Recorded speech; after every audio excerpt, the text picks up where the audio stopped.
everyone. I'm at hour 16 of fasting, which is pretty routine for me nowadays. I almost always do at least a 14-hour fast, and sometimes I do a 24 to a 32 hour, usually 32 hours because I'll 24, but with sleep on both ends of the hour fast.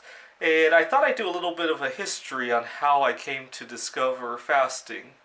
When I was 16 years old, I quit drinking soda, and when I was 17 years old, I started to read food labels and avoiding trans fat and a lot of other ingredients.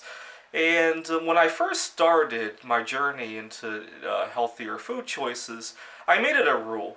I would not limit the amount of food I was eating. I would make myself full most of the time so that I would never have a weak point. Because one of my weaknesses was that if I were hungry, uh, my hands would be a whole lot faster than my thought process of what I should eat. And hand to mouth motion. I couldn't control what I was eating, how much, or who I was eating with. When I was hungry, all bets were off. So I made it a rule that I would never go hungry.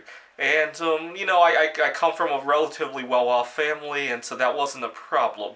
So I made it a rule that I would not go hungry. I would get off all of the crap first, and then I would start to watch my calories. That's the order of operations I wanted to do it in. Unfortunately, I never got to part two. Not until very recently, at least.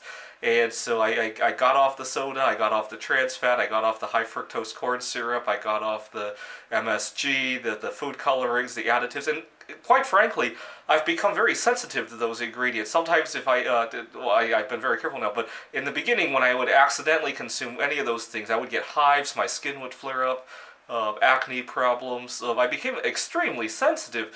I suffer from high functioning autism. Sometimes when I came into contact with some of those things, oh my god, the autism just spiked. And it wasn't psychological either. Sometimes I didn't know I had come into contact with those things until much later. So I know it was what it was doing to me. But the problem is I never got to part two. I continued to eat 5, 6, 7,000 calories a day of healthy foods for many years. And unfortunately, I got away with it. I say unfortunately, and you'll see why in a second.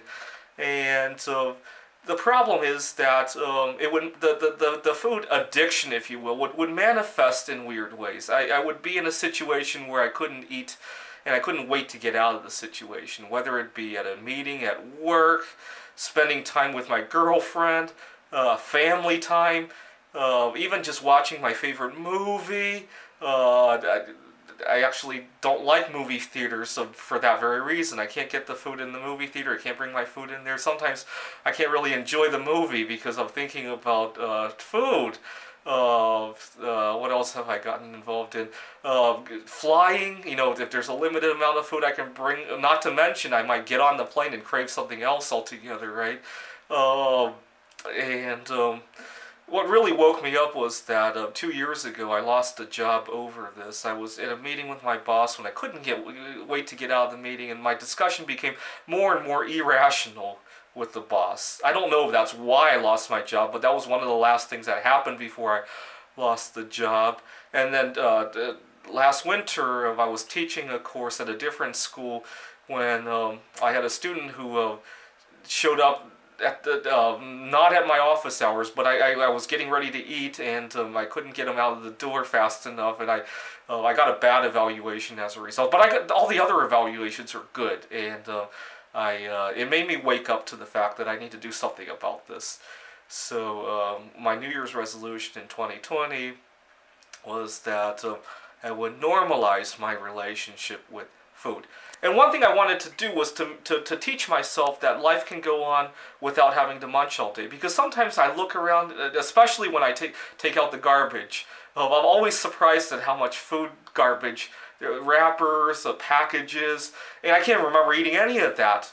And I'm trying to be a little bit more deliberate with my eating. Fasting kind of forces me to do that because for 16 hours or for 32 hours, every time I want to reach for something and I realize I can't do it, it forces me to realize, oh my god, this is how much I was reaching for stuff during the rest of the week. And during the rest of the week when I'm eating, it makes me appreciate and be more grateful about the food. Because I come from a relatively privileged background, especially compared to the rest of the world, right? Maybe not so much compared to Seattle or Washington State, but compared to the rest of the world for sure. And I've traveled to some of the places in the rest of the world where people are not so privileged. And when I binge eat over there, people give me a really dirty look, actually. Anyway, so that's in a nutshell how I came to starting intermittent fasting, and I hope to do a longer one this June because I have a number of anniversaries in June that I want to commemorate. Thanks for watching.